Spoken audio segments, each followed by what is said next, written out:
Thanks so much for coming out. It's a busy time, and this for me is a very exciting venue. It's by far my more favorite from Piper because you can sort of get close to the material and get close to the designers. So thanks very much for Andrew and Anna coming out. Anna and Andrew are more formally First Office. They formed the studio or firm not long after they both had graduated from the Neimark 1 program at the GSD. Andrew now teaches, they're both full-time faculty, Andrew at UC Berkeley and Anna at SciArc, and we're just lucky to get them here. They're both on leave, so we were able to bring them to GSD, and I'm really excited about it. Oh, I wanted to show you, their work has been published in this publication called 9 Essays by the Graham Foundation. Now, the book is sold out. It's about 2 years old, but it is available in PDF online. And it's really interesting because it has essays by both Anna and Andrew, and the essays are kind of paired with the design projects. And it's a really interesting dialogue that I think will sort of hear a similar attitude. I didn't say that Anna's last name is Neimark and Andrew's last name is Atwood. I'm sorry I didn't say that. By now, they're very they're familiar. So what we plan to do is Anna and Andrew will present the work briefly, and then I'll join them at the table in conversation, and we very quickly would like to turn it over and engage the audience. This is part of also what makes this venue special is that you get a chance to engage with them. So I'll turn it over to them for now, and thank you for coming. Thanks. Right. Yeah, thanks, Michael. Thanks for having us. I mean, it's been great to be back. We've been back a few times over the last year and a half, and then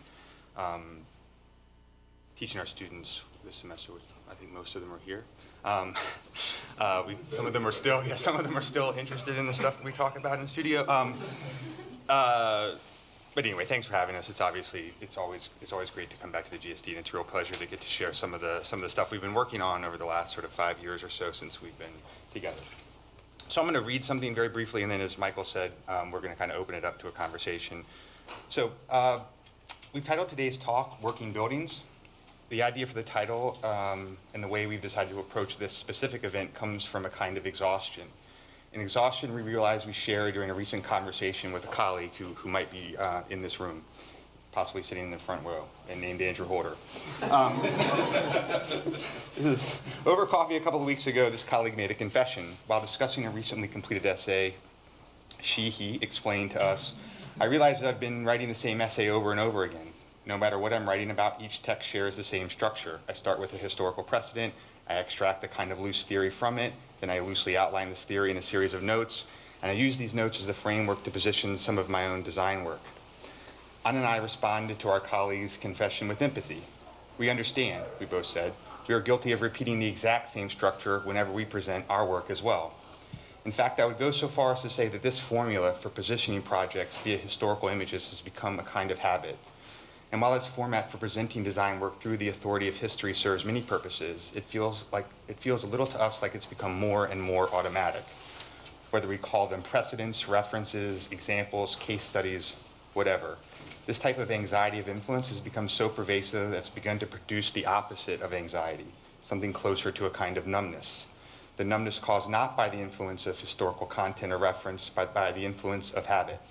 As what was once a useful convention has now slipped into something customary, something we do out of reflex or politeness, no longer out of the necessity to provide a stable and consistent substrate for all of us to have a conversation, but a kind of default.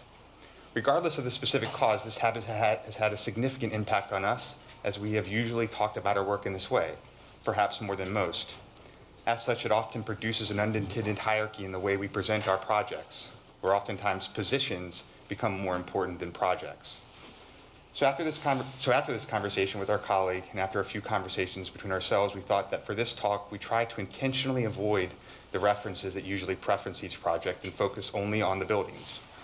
Honestly, it seems so obvious and naive to say that architects would talk about their buildings as if that's a radical idea, when we all know it is of course not. What could in fact be more conventional? Perhaps that we think conventional is uncomfortable says something about how confused we often are as young architects. So today we won't be talking about these kinds of things, the things we immediately are drawn to, the things we know or at least can know. Put another way, we won't be talking about all the things that we find interesting, things that we are immediately drawn to, things we usually can't ignore, things that get in our way and ultimately influence our work. Things like historic buildings, or drawings and renderings of them, or also works of art. Prehistoric structures like dolmens, YouTube, scientific experiments, in this case, computer science in the Cornell box, and even natural formations, in this being K2, the most dangerous mountain in the world. So who wouldn't be influenced by that? By avoiding this interesting stuff, the stuff that we are spontaneously drawn to and focus on while we work, and when we talk about our work, we've been confronted with a certain insufficiency in our built work. Without the authority and weight of history reference, or at the very least, the beauty and complexity of other people's images, the work seems way more vulnerable, less stable. Each project seems a little hesitant and incomplete. We've called the work blank at times, like maybe they need to be filled in more. Others have called them dumb, which we're not sure how to take. The optimistic take would be that by presenting these incomplete projects incompletely, that is, without their specific source material, they might appear more open-ended, more tolerant and permissive to different interpretations, ones outside our narrow focus and specific interests. As such, working buildings can be understood in a way one might typically understand working drawings, as something that is in progress, incomplete, and pointing at some future built thing. But honestly, we aren't sure. The whole thing seems admittedly questionable. So today's talk is less of a lecture and more an open-ended prompt presented through 5 buildings, or more accurately, 5 built things. Out of necessity, we've organized the talk into 2 parts, which could be understood thematically, but should probably be understood more practically, as there are 2 of us. So first, Anna will present 3 projects, then I'll show 2 with the help of a 3rd unrealized project. We plan on talking for about 30 minutes, more or less, and then hope to have a kind of longer conversation and Q&A. So I'll start with work, and this is a little bit of a test for us as well. So every time I'll go back to something like a precedent, I'll have to kind of slap myself on the wrist a little bit. I'll try to speak about these things as an architect might do, as Andrew introduced. And the first 3 projects, I realized when we were putting this together, were interior projects. And I think that every young designer deals with something like this at the beginning, trying to understand the context and the kind of built environment and understand our own position in that space. So these things, they kind of link ideas maybe of as found, as built, or also preservation, and touch a little bit upon how do you bring something new into an old context, and how do you produce difference, but also a kind of a good fit, let's say. So the first one is an office, and this project was done in collaboration with Jeanette Kim of All of the Above and Executive Architects Schwartz in Architecture in San Francisco for a growing office. At the time when we met them, there were only like 12 or 13 people in a garage, and they were growing very rapidly. So the idea was to kind of understand the office as a unity and as a collective at the same time. So we thought about a way to produce a monumentality through a very simple insertion of this table. So we thought about it as a kind of donut where, depending on where you sit, on the inside or the outside, you'd have a different idea about either collaboration or a kind of independent seat, and you could always move around. So there would never be a kind of feeling that there is an empty computer station. This was just after the kind of Great Recession. So the thought was that an office that's starting out should not look like one that's about to die. And this was, let's say, our attempt at doing that. We thought about different ways of extruding this figure ground into, let's say, a room with a skirt or a table inside of a very tightly fit room, or even something like a wedding cake table where once you've kind of made your station really messy, you can just move on and keep going, or even have a party on top.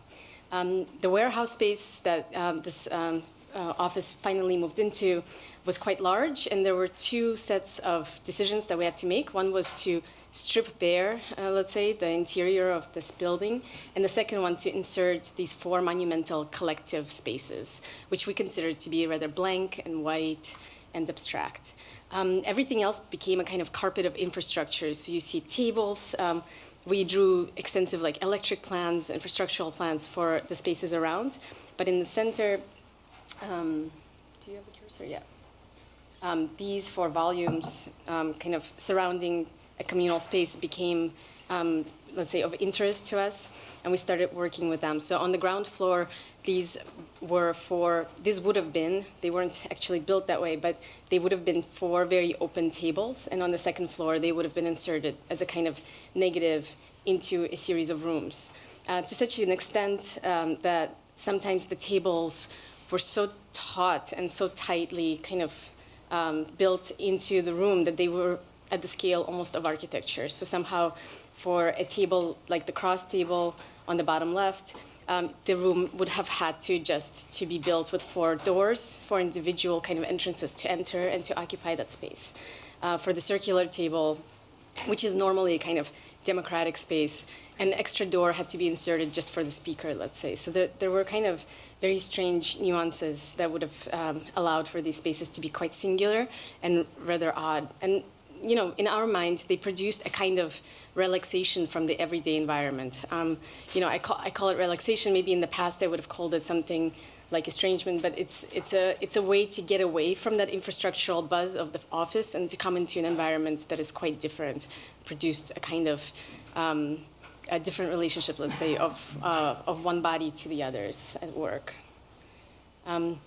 The volumes, because the warehouse was like 2.5 stories, we thought about these insertions as sectionals. So they had to become almost like mirror images of one another from the ground floor to the top. And so in this case, you see quite clearly how that idea becomes almost like a freestanding house within the space of this infrastructural office. So this is and you know, when I say house, I guess what we mean by that is that it has some of the qualities of a house, not all of them. Certainly no like plumbing or bathrooms, but some sort of communal space at the bottom level, something that it could be understood as a living room, and then upstairs, perhaps a bedroom, perhaps an attic space, a column here or there, something that looks like a roof, you know. So it has some of the qualities of domestic interior within a kind of infrastructural urban life of the warehouse. This is the circular one. And the cross. This is the bottom and the top under construction. You see Evan Sharp in the top picture, who was kind of the person whom we talked to, one of the kind of leading people in this office.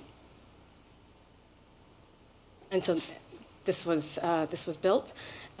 We were quite excited about some of the details. For example, at the ground floor, you had to walk through a solid wall to get into a fully glassed-in office, and that office was fully visible to everybody sitting in the office. But it was visible but soundproof. Whereas the second floor, the offices were much more, let's say, enclosed. Nobody could see you. There were windows that maybe represented a more domestic scale, but they were quite open to above, and so as a result, they were not soundproof. So there were kind of differences of acoustics or environmental conditions that offered different environments for work. This is the entry into the communal kitchen area, and kind of more views of the 2 other houses from the central space of the collective kind of tables. Second project is the room. Quite a bit, it draws, I think, from the idea of the Pinterest houses to insert a kind of white box into the center. The difference here is that the context is also a white box. So it's a kind of box inside a box, perhaps plan. Here we were working together with a film director, Constanze Room, and this was going to be a temporary screening room at the Mack Center for Art and Architecture in Los Angeles. So you kind of see a very open gallery space, which would have normally been kept white and blank without any detail. And we inserted something that had quite a bit of texture to it, but still dealt with the same vocabulary of, let's say, whiteness, white paint that we normally associate galleries with. The Mack Center is in the Schindler Apartments. There's a big gallery that hovers above the garage. And what was really kind of amazing about this is that the entire front of that gallery opens and looks over onto the courtyard and the housing across the street. So you could really get an incredible view. It's almost like a stage setup where the audience is in the apartment looking back at the gallery space through this really large open window. So this is the plan, and here you see that the way in which it's detailed, you can probably tell that some of the walls are new and some of the walls are old. So we inserted this object that, again, added a kind of feeling of domesticity because it produced, let's say, a hallway leading back to the bathroom, and the kitchen, we enclosed it fully. So we added little chunks of wall to produce, let's say, enclosed interiors versus like kind of open rooms. So what was maybe a room with a bathroom became almost like a kind of one-bedroom apartment with a kind of private bathroom, et cetera. So we kind of thought of it as a kind of apartment, even though it's a gallery. And as a result, we inserted details that one might associate with a kind of domestic interior. The whole project was conceived of as a kind of developed surface, and we thought of it as a kind of panoramic idea of a landscape that would be floating inside. It had to do with a kind of collaborative nature of us working together with Constanze and thinking about certain landscapes that appeared in her film, particularly the Swiss Alps, that were kind of significant for one of the characters who dies by sliding off a glacier. Maybe let's forward this a little bit for the sake of time, but the model that we proposed was something that literally took this drawing and began to kind of form it into the shape of the room. So that the space, although it was kind of frozen solid into the plan of the apartment, was conceived of as something that was actually much more like mobile, as a kind of developed surface that literally closed in on itself. And of course, the interior space, and you'll see it in photographs, was black, whereas the outside was white. So not black, but dark green. The whole process of thinking about how to include, let's say, a landscape or a rendering within the space of the gallery had to be understood through the literal kind of textuality of that. Like, how do you, let's say, translate an image into all of the, into the labor of actually putting that image onto the wall? So this was a little test that we did. We called it render by number, but thinking about different brands of paint and their different, slightly different hues that could tolerate, let's say, just enough difference to produce a kind of shade and shadow condition. So this was the kind of the test, and then all of the interior elevations were pulled out to actually begin to identify, let's say, domestic scale detail against the background of this landscape image. And so you begin to see here things like chair rails or molding or conduit that basically traced out the continuities of the image. This is how it actually was kind of built, let's say. So you see the computer image projected directly onto the wall and then taped out in layers. And then these are the kind of resulting effects. One thing that I appreciated about the kind of the final moments, like here, we're looking at a wall that is half old, half new. So we added just enough surface to produce continuity between the original gallery wall and the kind of inserted surface. So I think it helped us to understand it as a kind of project that was almost like a model for what an apartment could be. So it was both, let's say, a project that was built to be this thing, this kind of screening room for the event, but also for us, for our office, let's say, thinking about what would happen if we had not a temporary situation, but an actual one, not something that kind of framed an audience, but could be inhabited quite literally by a family. The third project, House, also dealt with something that was a kind of given condition, the shotgun house, and you'll see in these elevations that we just did enough to make it slightly different from every other one on the street. So, for example, when you look at the front door, there are all of a sudden two, or when you look at the windows, they are all quite symmetrical, and so there isn't much difference, let's say, from one room to the next. And thinking about what a shotgun house was, we were trying to understand it as a kind of preservation model. So let's say the enfilade plan, where you move from one room to the next, was important to us, or even the kind of framing and how all of the wood was kind of repetitive, let's say. All we did was somehow clean it up a little bit and extended the back porch to match the front. So there are certain decisions that produced more symmetry and more normality, let's say, in this house rather than less. And then, again, electrical plans, things that would allow for this house to function a little bit better. The thought was, at least it came from the clients, that it would be occupied by an artist and had to double as a gallery. So we thought, if it had to be a kind of workshop for an artist with lots of tools, what would we want as architects, let's say? We'd want electric plugs in every single corner, would want some sort of gallery space for exhibiting the work. So we split the house into two parts, basically added one longitudinal wall to produce that kind of gallery. And we thought about it as a kind of open house versus closed house condition, where in the open house, in the plan on the right, you could turn all the doors in one direction to allow for almost like a gallery and a house to coexist side by side, versus in a closed house on the left, where all four rooms really closed in one from the other and produced a little bit more privacy for the family who may have inhabited that space. The door that made it possible had to open and close two different door frames. And here, the condition of kind of trying to do that was maybe amplified because it was a double door. So that internal, the detail, let's say, for how to structure this thing or how to produce molding that kind of wrap the corner was really important. So we built endless models with scaled lumber to understand how molding could actually turn corners and how those things could coexist in the same place.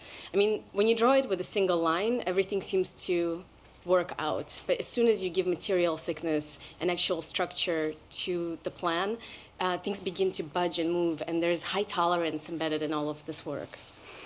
So this was the ultimate plan.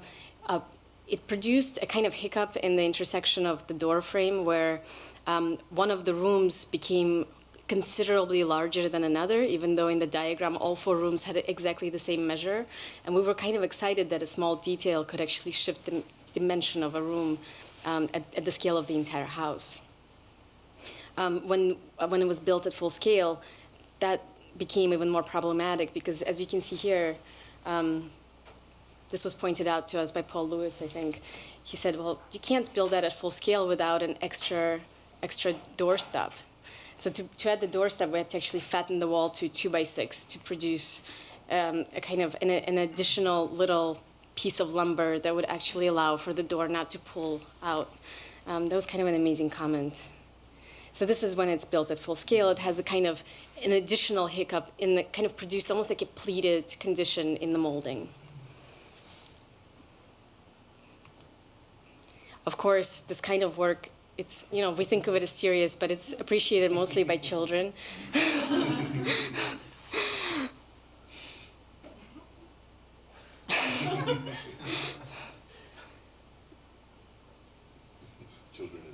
Children and big guys, Hawaiian shirts, yeah. I think we probably keep going. Most of the people experienced it like this. It was sitting in the middle of the art expo in Chicago and just kind of sat in the background. So the last sort of 2.5 projects, or the 2 projects I'll preface with this, which is a pavilion for a large outdoor space and courtyard in New York City that probably a lot of people are familiar with, PS1. So as part of this, there were a series of, let's say, references that we're going to try to avoid, but ultimately what we were interested in doing is creating a kind of a very big, large, sort of blank series of boxes that oriented and framed views sort of throughout the courtyard, but also did not or explicitly tried to, let's say, divert attention from itself. So when it sort of insufficiently as an interesting object, it would immediately sort of project views sort of outward and around it as opposed to on it.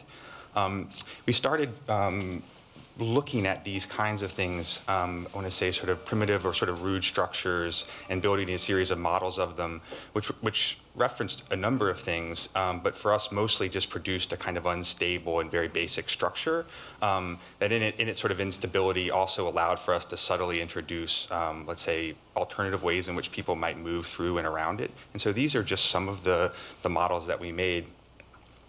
Ultimately, what we did was we sort of overscaled them and placed them into the courtyard and began to sort of adjust a series of larger or smaller boxes into the courtyard as a kind of bad fit in a triangular space, sort of intentionally indifferent to its surroundings, let's say, in one way, meaning the sort of geometric surroundings, but highly tuned to things like the entrance and sort of orientation to the stage, and then a much larger box which sits almost sort of indifferently over top of the whole thing, again, sort of pointing itself out.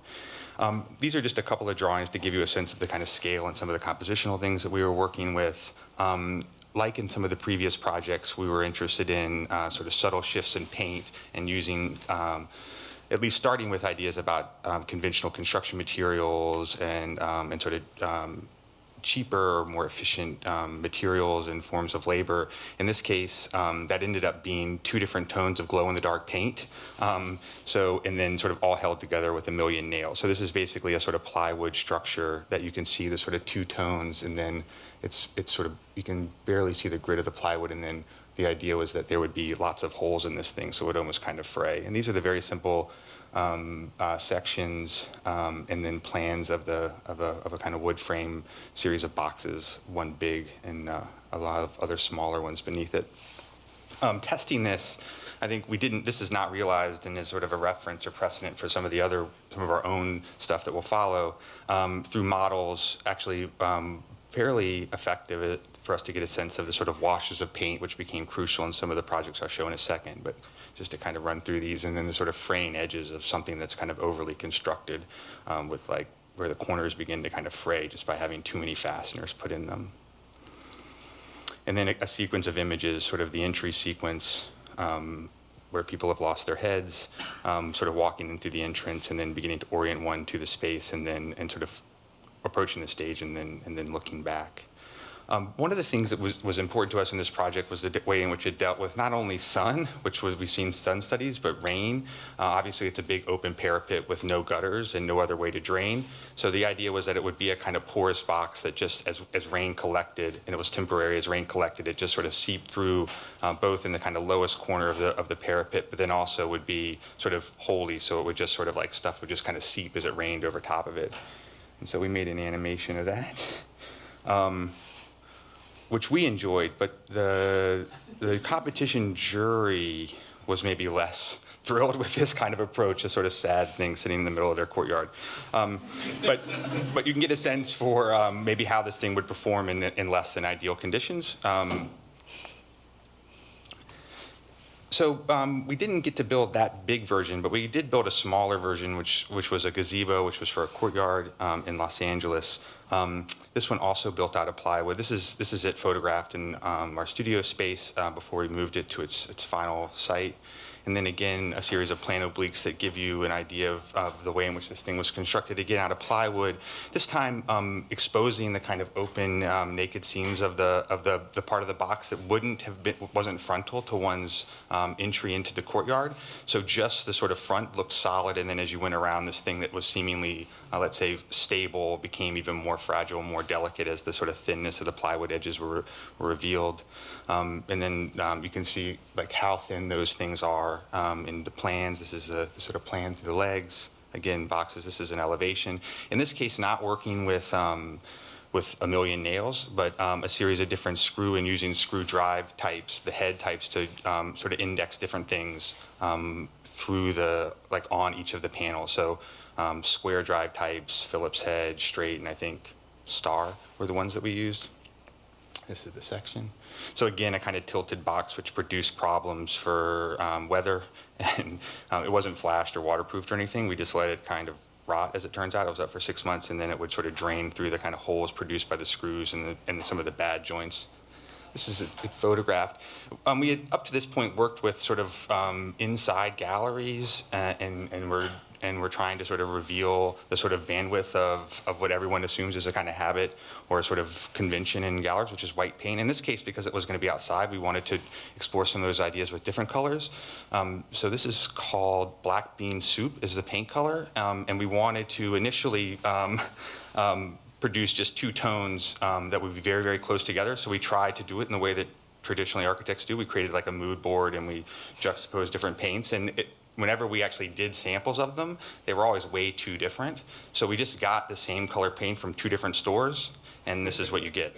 So it turns out if you want subtlety, you just need two different paint mixers and like two different guys mixing them slightly incorrectly, and you'll get this is ultimately like exactly the same color. This is just a detail of the different ways in which the screws were used. We produced these drawings sort of ad nauseum. We've given lectures where we've shown like 30 of them, but ultimately they're probably not so interesting to anyone but us, but just to give you an idea of the kind of obsession with an orientation of the screws. There's over 1,000 screws in it, and just like making sure each one sort of stays lined up to its system was its own kind of effort. This is it in sight, and I always like to show this image because this is how most people sort of experience our work with their backs turned to it. But you can see here the sort of frontal, the sort of gazebo where it appears solid, and then as one, let's say, rotates around to the back, you can see its sort of fragility, and then what you'll recognize in a second is a kind of parapet. So all of this has culminated in what for us is not quite its own a standalone building, but almost, and just recently completed. And actually, we're going to show it the sort of what are the professional photographs for the first time. These were just taken last week. This is an artist studio in just outside of Charlottesville, Virginia. So this is the site. This is Google Maps and Bing Maps. So you can get a sense for the sort of forestation that happens around the site, and then you can also get a sense for the sort of the piece of property that it sits on. There's a kind of main house here, and then a barn, and then there's a small guest house, maybe not so small, but a guest house here. And then off the back of that is the client wanted to add a small studio. He's a kind of painter and does a number of weird things. You'll see in a second some of his work when I show you the inside. Needless to say, they wanted to put something out of the back. This is the back, so there was an existing garage, and they just wanted to put an addition. Well, initially they wanted a standalone structure, but for code reasons, it ultimately had to be attached, which produced a kind of weird condition, which I'll show in a second. But this is just a model to give you a sense of this is the door, and we were going to connect something to it. So we had been working with these things, which I've just shown. So our first move was just basically to put one of those boxy things sort of uncomfortably close to this building and just see how the client reacted to it. They kind of went for it. I mean, I think they wanted a kind of what they said, a sort of a glass box or something that disappeared into the landscape. It turns out glass does a very bad job of disappearing into the landscape. So we proposed a very blank box that would be painted in a specific way, which I'll show in a second. But ultimately, through a series of variations, it sort of morphed into this thing, which you can see the sort of resonance with it, but a more typical structure. Again, plain obliques.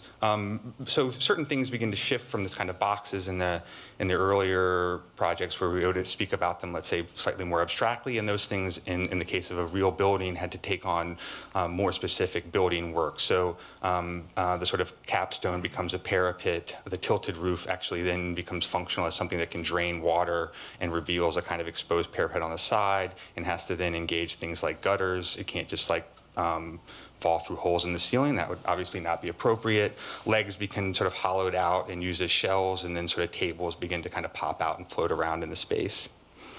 So this is the plan. The house is sort of an addition here, and had its own sort of internal workings, but we basically borrowed from the original house and kind of closed it off because the artist is quite messy, and gave him a bathroom and then added a sink and some storage, and then built a series of large storage things, which then the idea would be that these would sort of move in and out of the sort of gallery and workspace and his sort of storage or cleaning space.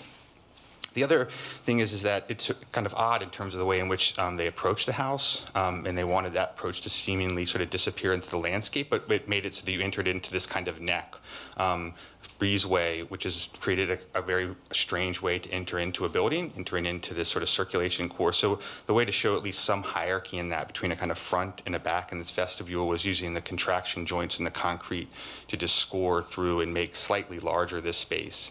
and then extending these spaces, creating other things, let's say, to react to on the floor, just giving the person that uses the space sort of other ways or other ideas about how they might move things in and out. As it turns out, he totally ignores those things, which again, you'll see in a second. This is the section, so you can see the roof, let's say, sloping off into the gutters, and then the sort of hollowed out legs becoming storage shelves. He claimed that he would put a lot of books there. As it turns out, he just puts more of his paint and sort of crap that he collects in the space. So this is it under construction. What we thought of as a simple box, as it turns out, with those sort of like very shallow but heavy cantilevers, actually to be engineered in which was its own. We promised a sort of simplicity of something, and obviously the sort of internal workings of these things always get more complicated than we see. So you can see the kind of small forest was given over to the making of this very small building. But the way that this works is that the whole thing has to be tied back to a structural system that's actually inside the building itself. And then you can see the sort of the parapet exposed over here. Just a funny story about the concrete contraction joints. When I showed up to a site visit, I realized there was an extra line going through the middle. So as opposed to just one offset line that ran sort of off-center to the line of symmetry through the project, there was actually now a new line that ran symmetrically through the project. And when I was meeting with the contractor, we realized very quickly what the problem was. This is the drawing for the foundation plan, and they had built the center line on existing barn door actually as so there's this a kind of system of denotation, like sort of switching over into or the opposite, and then actually being built into the project itself. I think you probably realize based on the sort of Tuna's presentation, we took great pleasure in that, and I like telling that story.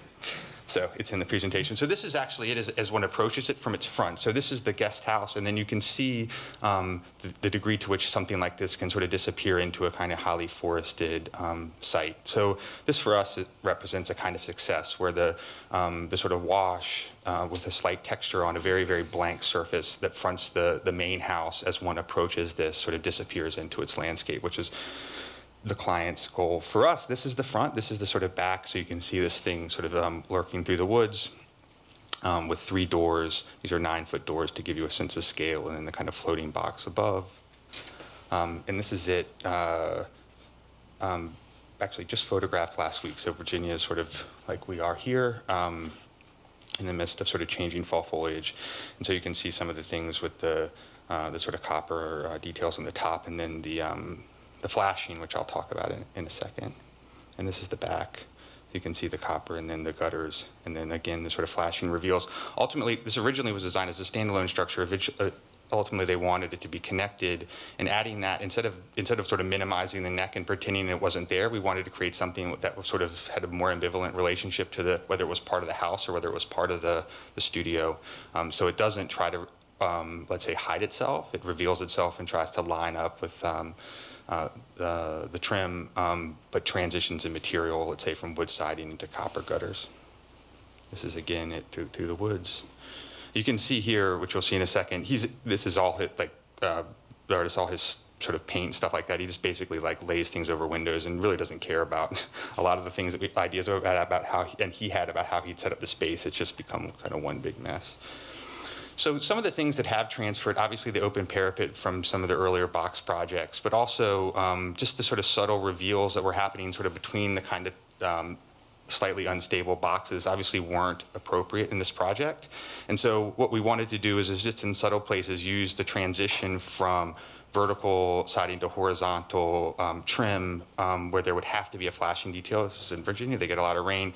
We asked that those things be one made of copper and sort of revealed to show again, or at least reference some of the sort of instability and the kind of rocking boxes in some of the earlier projects. Okay.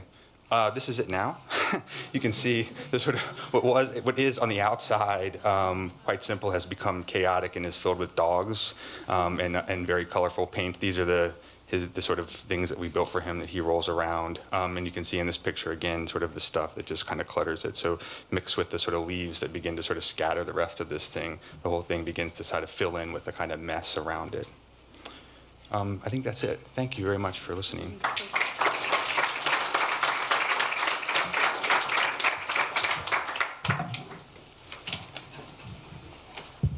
Thanks, both of you. I'm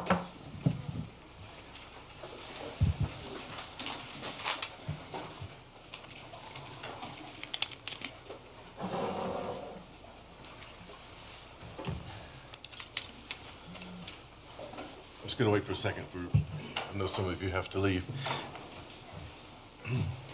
So, when Andrew was making his introduction, that rhetorical figure of I shall not talk about the precedents all of which I'm showing you on the screen right now, and especially dwelling on the mountain, that's called apophasis. It's a rhetorical figure that's quite effective in conveying what, in denying what you are in fact conveying. And of course, I spent the whole time listening, trying to figure out how I could cleverly say that the work itself was a kind of apophasis, but I couldn't make it work. But that's where I'm going. Okay, that's kind of where I want to go, because there is. Can I just say something real personal just for a second? So Anna was my teaching assistant for years when she was here. I don't think Andrew ever took one of my classes. So I have this very ambivalent relationship with First Office, right? That's actually not true. I didn't sit in the front. Oh, you didn't sit in the front. But ambivalence, apophasis, exhaustion, and obsession, these are all circling in the room. I was going to add sort of ignorance versus, intensity or something like that. And I'm trying to get at that. I think this denial is going to be right, that by refusing issues of precedent, or at least overtly so, by refusing any kind of semiotic reference to either, but not just in a kind of POMO reference to other buildings or reference to historical structures, but refusing almost any reference at all, and making these very minimal, reduced, abstract, and kind of undone projects. Like the dolmen is kind of threatening constantly to come apart and to undo itself. There's something about the work to me that thereby gets into what I would call a deeper kind of materialism. It's not just that it's more tactile, though it is. I mean, I'm thinking about the paint, the different colors of paint. There's a kind of indexicality to it. I love the instruction sheet, the kind of numbers, how elaborate the instructions had to be to paint essentially to do what is essentially a kind of bad paint job, right? And I love the way the dolmen stands there and says, I'm a monument, and then just off a perspective, it literally is falling apart. It doesn't have a back. It's a total stage set. It reminds me of the famous Piranesi altar, where it's highly decorative in stucco as it faces the nave, and all you have to do is walk just around the side aisle, and they just stopped putting on the stucco because it didn't matter. The back didn't matter, and it's something like that. But what I'm trying to get at is that through that, I would call it a negative operation, but what I mean by that is in the same way that apophasis is a negative operation, a kind of denial, a kind of saying what you're not going to do. There is something in the work that the effect of which is a kind of you get these unprecedented reference. The work seems very often very archaic. I mean, the shotgun house has a kind of archaicism. The dolmen certainly is archaic, but more than that, even the tables in the warehouse office, it's almost like they had sort of already they had always been there, and they were just being adjusted anew. They had been added to badly or something like that. And so I guess what I'm trying to make that a proposal for you to react to is that part of the intention. And I'm also, while you're thinking of the yes or no answer, that I'm also struck, it seems to me that difficult to imagine two people doing this work. It's difficult for me to imagine that this is a work of two people rather than one, because there's so many risks that are taken that have there's no reason to think that having 1 million nail holes in the plywood would amount to something. And why didn't one of you say no? Right? But that's why it's difficult to imagine two people making that's a that good decision. idea. Yeah. But on the other hand, and it's the nail holes in that case aren't even indexical because they're not actually in the second version of it. The screws were Yeah, because they line up. they show you where the structure is. But in the first version, they don't. They're just decorative in a way. And I'm just, but yet they in the same way the different paint colors, they do seem, it's a kind of false indexicality, a kind of, a kind of hypothesis where it's promising something that it actually then takes away, right? But it gives it a kind of, at the same time, it gives it, the project's a kind of dumb intensity. And I mean dumb in the sense of inarticulate intensity, a kind of, yeah. I mean, a couple of reactions. I think some of that, if we show it without, I mean, there is a sort of, I don't like naiveness in what we do, and this is maybe autobiographical, but we graduated in 2007, the economy collapsed in 2008, so we never sort of had the sort of second half of a kind of proper architecture training, which is to say, like, when we went to go work for offices, there was no work to be done in those offices, so we started doing our own stuff. And so there is, I mean, I think we're trying to make projects where we can learn those things, and oftentimes just in very practical ways where our sort of ignorance is exposed. I think one of the sort of justification for a lot of those projects, though, oftentimes in the way that Anna and I get on the same page with these things, I would say, is through our references and precedents, which is just to say the things that we sort of collectively like, and by not allowing ourselves, like, those are the sort of justifications for the projects, and so when you remove them, I think without us necessarily intending them, these other readings come through.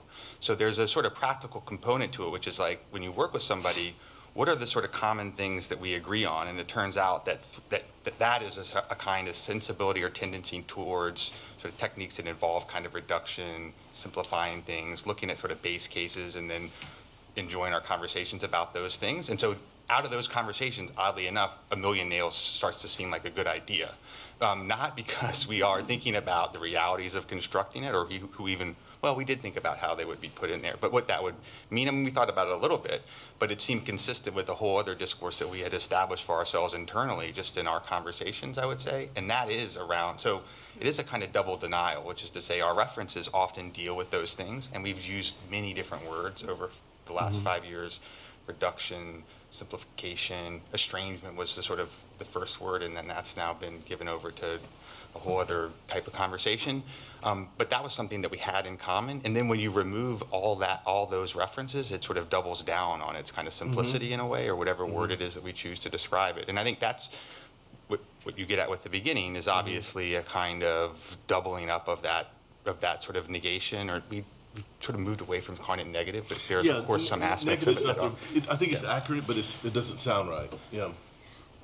I like what Andrew's saying, and Michael, I think your question is kind of right on, in that I would love to try to answer your question about this idea of apotheosis moving not just from the lecture format, but into the entire project in a way. Maybe by the end of this conversation, we will have found a way to do it, the three of us.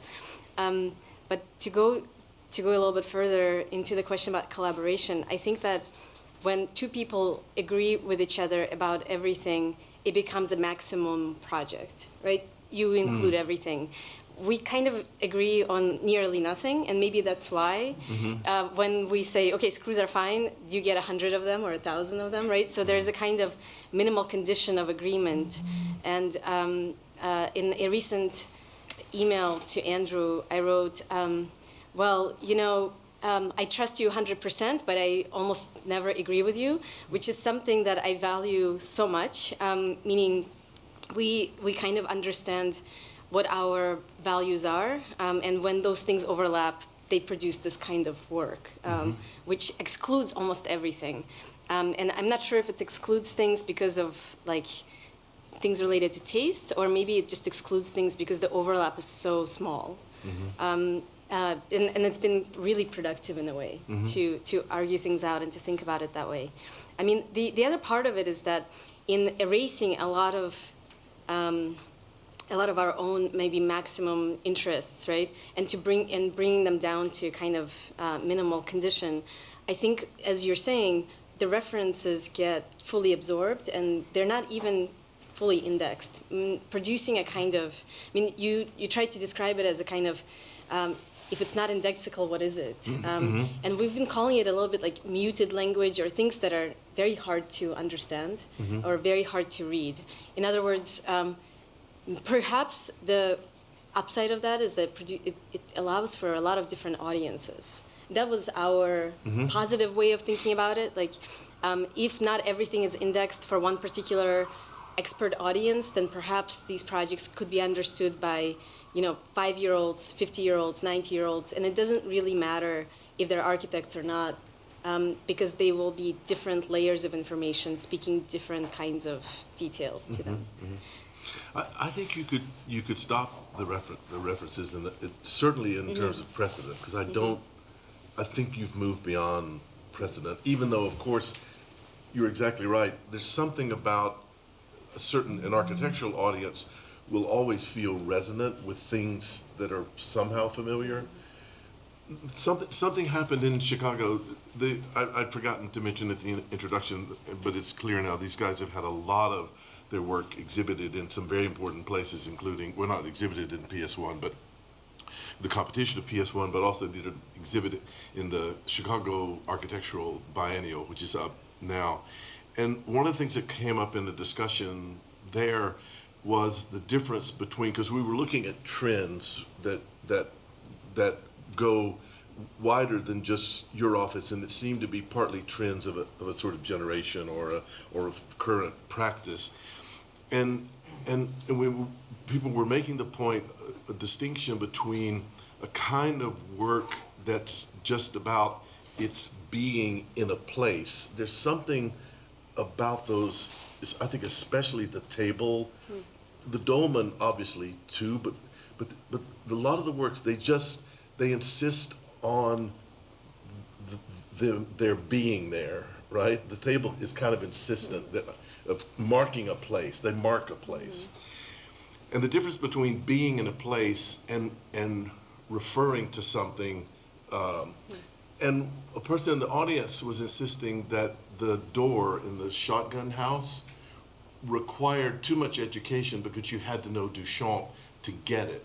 I'm absolutely convinced now, seeing the way those videos, those kids and the big guy, that it actually has very little to do with Duchamp. It actually is much more about a kind of specific moment in a shotgun house. Yeah, you can make a reference to Duchamp doors, but I don't think, certainly none of the kids did, and I don't think the big guy did either. They were much more interested, and maybe a better way of saying it is that the reason Duchamp's door is interesting is for the same reason your door is interesting, which is this doubling of movement. In other words, their doors, first office door is not interesting because it refers to Duchamp. It's that they're both interesting because they do perform in a certain way, and I think that works better for me now. So I do think indexicality is something, but it's a modified indexicality, like the nails. It's an untruthful index. You think of indexical as being truth because it refers to something that is the material trace of an act, and this is the kind of untruthful indexicality, which I think works. Would you accept the word in trying to describe this? It's some sort of materialism, because I feel like material in two ways, not just that the plywood as plywood is revealed at the back, but rather that the effective or it doesn't have linguistic impact. It has kind of pre-linguistic impact that's about a materialism. It's not about meaning. It's just about a kind of insistent presence. Matter maybe more than material. It seems to. I mean, the way in which maybe I would think about it is, when we started out, we were so insistent on making drawings and thinking about the way in which drawings or axonometric representations were somehow abstract and objective. We realized quite quickly that we could do that in the space of rendering and in the space of material as well, which is to say that materiality or conversations about materials have often led to, let's say, conversations about phenomenology or effects of those materials. Mm-hmm. And I think what we tried to do is engage materials exactly at another level, let's say the level of having to look closely, read them, understand them for a kind of near-indexical possibility. And so although they produce kind of phenomenal effects, phenomenological effects or phenomenology, they're not about those effects, if that makes sense. So it was a way for us to transition from, let's say, conversations about the objective nature of a rendering to something like a material realism. Also, we were sort of dropped into LA at a time when the sort of hypersensation project was going on, and I think even as we tried to resist it, we were ultimately influenced by it. And so I think as we sort of came around to that, we were accused over and over again of that abstraction was bad, and we would defend abstraction. At a certain point, the distinction between something that was abstract and something that was real, just ultimately it was very easy to make the case around it, so that like taking a rendering and turning it into paint and beginning to think about it as an actual thing in the world, and that even when we print our images, those things can be layered and they have a certain kind of realness to them, even though they are, meaning they might be pointing somewhere else, but they themselves have a kind of insistence, all the way down to things that are on our screen. I mean, these sound like ridiculous conversations, but we've had conversations about the fact that this is an LCD thing, that there are liquid crystals inside that thing, and that images have been tuned to that material reality. So if you look at, and we have a kind of obsession with early computer graphics, and if you look at those early tests, when they're developing the algorithms between sort of photorealistic algorithms, what's insane about it is that what they didn't do was take a picture and then try to replicate an image from it. They made a picture they made a rendering, and then they tried to build the model that they would photograph to the rendering as well. So the things like the sort of way it looked on a screen was important. So the sort of selection of paint was tuned to the sort of qualities of the screen as a real thing, as a material thing, as much as it was the other way. Right. And I think that sort of back and forth has always been, I mean, speaking of ambivalence, is a sort of thing that is sort of we've balanced in our work, but we've become obsessed with those kinds of sort of, well, they're ambiguous in terms of their realness or their sort of material qualities and their abstractness. And we've not always been so consistent about those things, sort of what side we lie on, I think. I want to turn it to the audience quickly. Is someone in here from Emmanuel's studio? Emmanuel Christ is doing a studio on monumentality, and I was hoping someone, surely you've talked about in studio what makes monumentality, but there's one more there's one more point I wanted to make. The work a lot of times does seem monumental, even though its scale is usually quite small. And again, I'm thinking of the way it's partly to do with the abstraction, but it's partly to do with a kind of undoing of the object through rotations and kind of misalignments, and in all the projects there's this kind of it's as if there's also a registration or a marking of forces at work that may be coming from the site or maybe coming from the material. You know how a dolmen properly is made of stone, and they didn't have good carving tools, and so the stones are constantly looking like that they're going to fall because they didn't have proper tools or didn't have precise tools. And your work almost shares that quality, that it feels like it's reacting to forces that are external, which gives it, I think, a kind of it helps, it contributes to me to the monumentality, because it's in the world in a way that only heavy things and big things tend to be in the world, right? Even though it's little. I don't know. I was hoping someone from Emmanuel's studio could help me with monuments, but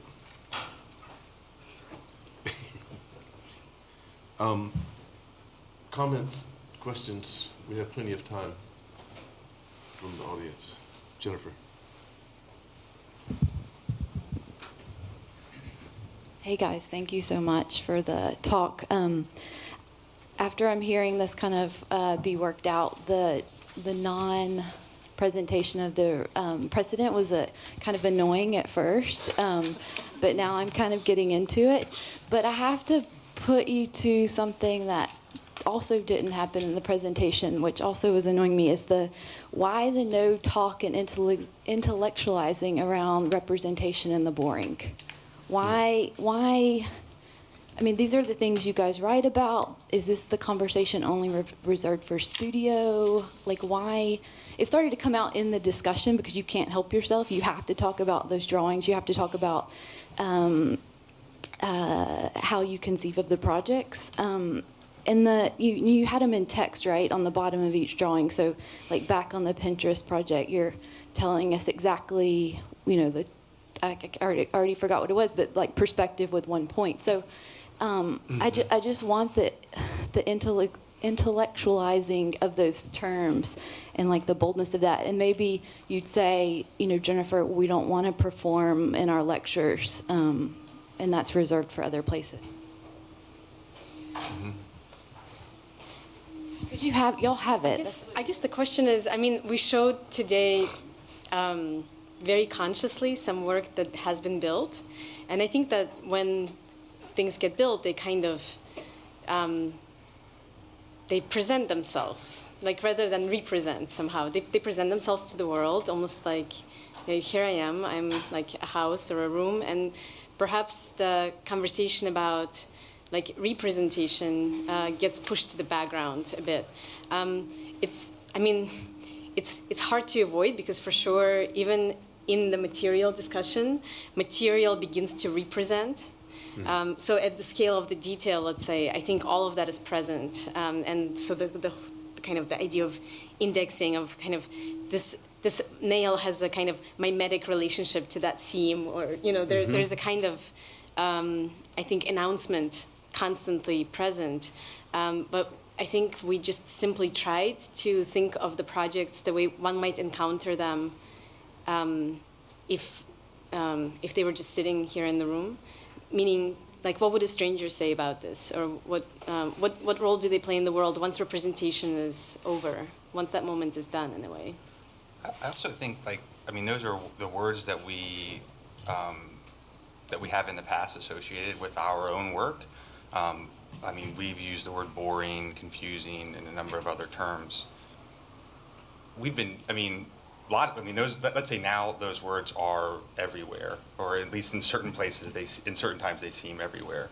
There are a lot of people that have written about it, and I don't just mean back into the 60s, and then people have written about the word interesting for 300 years or longer. At a certain point, the sort of operative terms embedded in those verbs, just like the terms evolve. So I would say words like tolerance and permissiveness come out of discussions that we've had about boring, and for us are embedded in those terms as we've just dug deeper in them, and the things that work for us are kind of helpful or productive for us as designers inside those words. So, and again, those aren't our terms either. Permissiveness is a Denise Scott Brown essay, but it comes out of a discussion that she has about boring or generic. And so those things, I just think I don't even think we've avoided them. I think in the introduction, there's a number of very consciously dropped terms that I think are related to all of those things. If we begin to think about what boring is and how it might work as a kind of productive sort of term for us to have discussions around, as opposed to the other terms. So interesting is something we've talked a lot about as well, and other people have, and looking at things that are in opposition to that and what the actual terms are that are in opposition. So if interest involves a kind of focus, looking at sort of fuzzy or blurring things. And so using the word dull or blurry or ambiguous or confusing as opposed, which are I think actually what we're trying to get at, and then not snapping immediately to, I think what for us has become, well, I would say we have different ideas about whether those words are good or bad, honestly. Like we argue about whether we like the fact that people call our work dumb, and whether that's a good thing for us, because there's a certain way in which you can understand it as being slightly different, and you sort of own it in an ironic way, which we are not actually interested in, despite what everyone thinks, and whether that is actually helpful as a term to sort of quibble around. I would just say that I think that, which is just a long way to say, I think there's another layer to those terms, and I think we've tried to unpack them a little bit more and pick out more precisely, more specifically, what it is that we're actually interested in inside of them, as opposed to just saying boring and normal, which now just seems to be, you know, like the new normal is like half the different symposium. You know, it's just a thing that's everywhere now. So I think we've just tried to be more specific, I would say.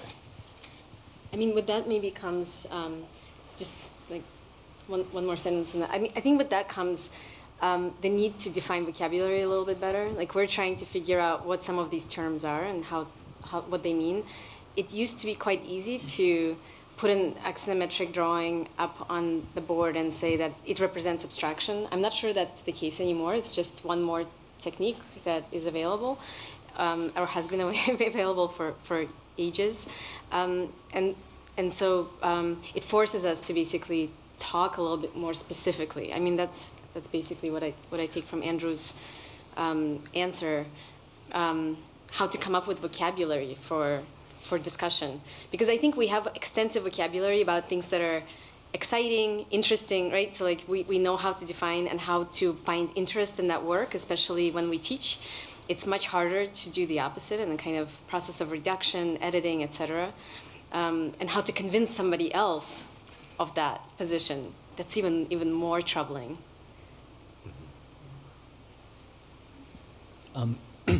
Hello, thank you for sharing. I just had a question actually on vocabulary, and maybe if we could expand the discussion on a specific thing you had said, Michael, about how an object has a status of being or a status of referential.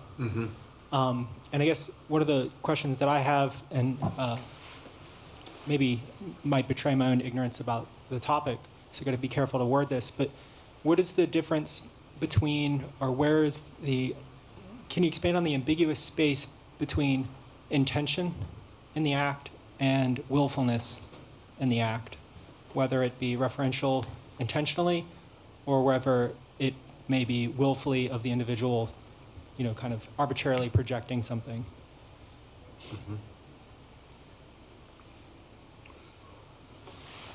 I mean, I think I want to come back to Jennifer's invocation of representation and have it not mean picturing something that's already there, but rather presenting something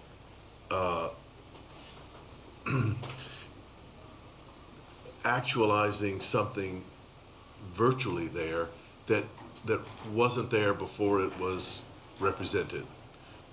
You can do that, right? Let's see. If you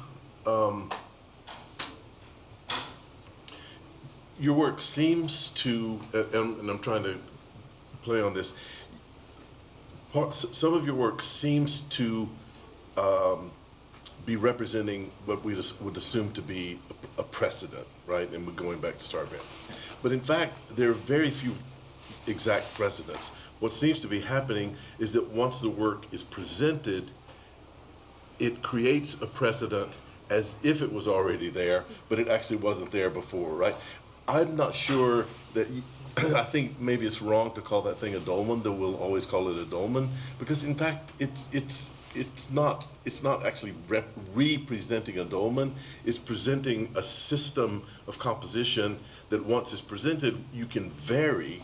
It really is an invocation of a virtuality that once invoked, you can make variations on it, but it actually wasn't there before you presented it. And I think that's something, and that's very different from a willful repeating or resurrecting or referring to something. I think it's kind of letting, and the reason I wanted to talk about materialism, it's a little bit as if you're channeling forces without quite controlling them. You're setting something like the table. That table sets up a framework within which a lot of different performance can take place. Your intent, your will was that it would neither look like a big office, or like a dying office, or an emerging office, but it would just look, would accept both of those. But it actually is more like a framing. It's more like, a lot of your work is more like a framework for phenomenon rather than a forcing a phenomenon. So I think to me it's the opposite of willful. It almost, I've always thought about, as a theorist, really good theory partially undoes itself, so it lets the work that you're describing or trying to interpret, lets the work come through and exceed, have excess. And there's something about your work that it lets the objects, once they're there, they're more than anyone thought they might have been. They're kind of, because you seem not to quite control them, to me. I'll give an example. The thing that you didn't refer to, the Viollet-le-Duc room, which is this strange kind of, is that landscape actually outside the house, or is it a fantasy landscape? And you actually, the Chicago project actually models that as if there were a mountain, as if it were a mountain. And I think it's that's kind of what I'm referring to, that you, in the Chicago project, you render the virtuality from which that landscape mural comes, right? Yeah. Oh, it's not there. Oh, okay. It's over here. Yeah, I mean, I think I was thinking something similar in that I think it's really hard to be willful with a whole bunch of 2x4s. They just don't want to do things for you. And I think we're always confronting certain kinds of limits, which, I mean, I like that you're calling this work framework. In a way, it's framework made out of other frameworks. And somehow the idea of like certain limits of materiality, limits of construction, limits of labor, those things are always participating in kind of working through a project. So perhaps intentionality is more, it's kind of makes more sense as a word, although, I mean, it's impossible not to have some willful decisions. Sure. If only to erase stuff, if only to kind of... Well, the weird thing about it, I mean, I like the word willful, and not because I think that the work in progress is all that, let's say, is all that willful. I think we try to be as specific as possible about the things that we're doing, and because there's not many things we can be specific about, it ends up being a kind of like that sort of minimum condition, like the addition becomes a box. I mean, that's literally all we are capable of specifying, because our vocabulary is so limited when it comes to architecture in the world as we sort of learn but on the other, I would say the way those things are experienced once they are built as a kind of blank, sort of seemingly insufficient, boring thing. And this is not me attaching the word willful to boring. There are other people that have written specifically about this in terms of the way in which boring affects people, in the way in which a child sort of satisfies its boredom with a kind of playful wanderer willfulness, meaning you have to intentionally turn your attention to things and allow yourself as a kind of subject before that thing to kind of wander around. And that has to be, it forces you to be deliberate about it. Whereas I would say, different than interest, which is a kind of spontaneous thing, interest is like immediate. You know, like we pick out the shiniest thing. A boring thing or a blank thing, which is sort of insufficient in the amount of sort of visual stuff that we have to react to, produces, I mean, I think, and this is, again, this is not me, this is people have written about willfulness as a kind of reaction to boredom. And I think, so by being like super specific about stuff and trying not to be willful, and I think Anna's exactly right, but it produces once it's sort of real and people have to look at that building, it allows for, I think there's a kind of open-endedness to it that allows for a kind of willful interpretation of those things, and they can see more in it possibly, which is something that Anna was talking about earlier.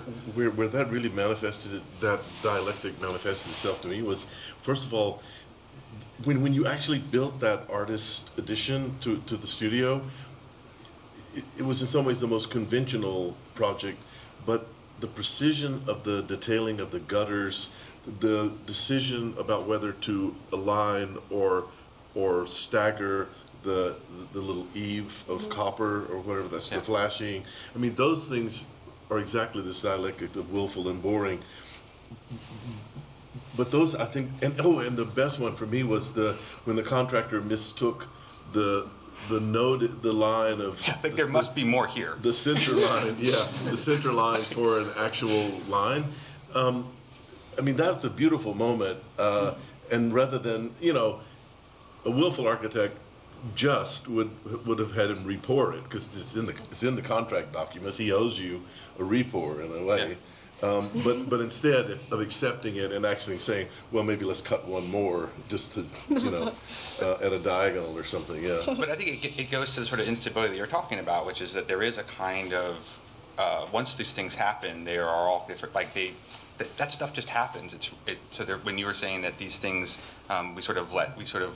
there is a kind of distance from them that we have, even in our attempts to be specific, just in terms of the way in which people will understand our drawings or the way in which they understand the buildings. I think we've taken, in different ways in different projects, tried to take pleasure in that, as opposed to, at a certain point, just kind of letting go. And I don't mean it in the kind of Jackson Pollock sense. I mean it just more in like, that's just ultimately what's going to happen, based on some very painful experiences we had in some of the earlier projects, which we showed some of today, but there are moments in those things where just none of the things that we drew actually ever showed up in them. Yeah, the other one I wanted to remember was in the door that you had to build out in order to, and that's a kind of rigor. It's by being rigorous, you actually show that the system, it's feedback. It's like feedback in a system. It's noise, but it comes from a kind of rigor, a material rigor, and in fact, it's a mistake, And Ed. Hang on. I wanted to come back to something Jennifer said, but Andrew, that comment about Jackson Pollock was so fitting for me because, never to my mind was there a more willful gesture than Pollock's splatters, for all that it might intimate the unmaking of academic practice. It's willful, and that's what makes it tiring, in effect. But something Jennifer said really struck me, and I obviously apologize for missing the earlier part of your presentation. She referred to one of your drawings as having a perspective of one point, and this is how you stated it, which The is, house. now stay on the vedette, if you will, but which is very different from a one-point perspective, because one is a question of the construction of the view, as opposed to a perspective of one point as a pedagogic device we put on the screen to make a point, which is often what we're doing in these kind of lectures, and it becomes tiresome because it disallows other ways of seeing these projects. But if you go back to the vedette, the Villa, because what I liked about this image is, and what always fascinates me about partnerships, because I've never quite formed one in my own work, is that in the image, Anya, you have almost exactly the embodiment and the antithesis of what you stated, because you have these two primary objects. Obviously, you have the table, which manifests itself in your own practice, but you have the easel and the chair. So the easel, the chair, contrary to what you said about the 2x4s, is a tonne chair. It has precisely to do with bending the will of the wood to the will, bending the wood to the will of the manufacturer in the same way that the plow is done in the Aeneid. I mean, it's about contrary to the grain in a sense. But the easel is the very emblem of uprightness. It's what we use to present pedagogic figures, and it has to be erect and upright and solid. So it seems to me both aspects of this project coming out through the dialogue between you and your partner, and I think it's the productive tensions in those which are always present, which are so illuminating in the work. But it's present in the studio as such. We have time just for maybe one more comment. Ben. Yeah, all the way in the back. Oh, was there someone else? Sorry, we can have two. Yeah. These will be the last two. Yeah, I mean, there's a pretty consistent tradition in LA of, roughness, and I think when you think about the earlier works of Lochner or Schindler, who are just oh yeah, all we got is this little budget and some 2x4s, but we're gonna use them and make mullions out of the 2x4s anyways. And then Gary striving to do equally, for the time, formally ambitious works, but with relatively the same budget and the same parameters. I think there's this kind of intense punk rock ethos associated with these sort of earlier figures, whereas your work strives to be a lot more deadpan, even though you're nonetheless working with the same issue of imprecision and roughness. Considering that is the sort of distinction between you and Gary or you and Schindler, where you kind of go in a Schindler house and it's kind of ew, this is kind of gross. This didn't really work out so well. I mean, what is so seductive about your work is the absolute precision and quality associated with, the mountainscape projected on this wall, and, the fine detail with which you sort of approach your model making and things like that. And so I think I find it kind of suspect, this sort of fascination with the thousands of nails and even the leaky dolmen. I think the leaky dolmen is so awesome because that's what it should be. Obviously, it's not a dolmen. If it were raining, hypothetically, in the middle of the summer in New York, which it probably wouldn't, and it were a real dolmen, the water would sort of cascade over the side, and it'd be this subtle thing. And you guys are being yeah, I know this is made out of cardboard and MDF, and it's just sort of leaking out of the corner. So I think the sort of maybe the more deadpan, intentional, non-punk rock thing to do would be to if you're gonna have it leak, devise some intense, calculated system which would just drench gallons of water out the corner, in a maybe just continuously somehow, an episode of Tim and Eric or something like that, because it's such a wonderful idea how the water would sort of betray what it actually is, going back to this question of ontology and Michael Hayes' earlier comments. But yeah, I would want there to be more intentionality with relation to those details and things like that, and conveying the sense of deadpan comedy versus just pure F you, this is dirty, Thank you. I mean,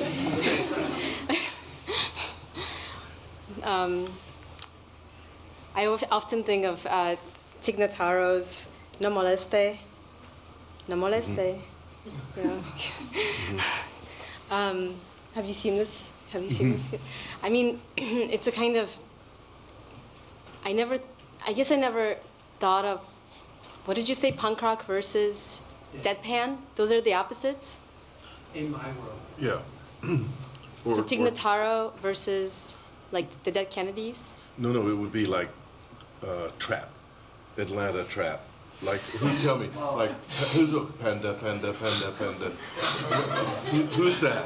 Who does that? Or No, it's not Future. It's like Future. So. Maybe not necessarily. Mel Banana versus Tig Notaro? Punk rock is being this sort of unconscious expression of primitive energy. Yeah. Versus your highly conscious, what have you?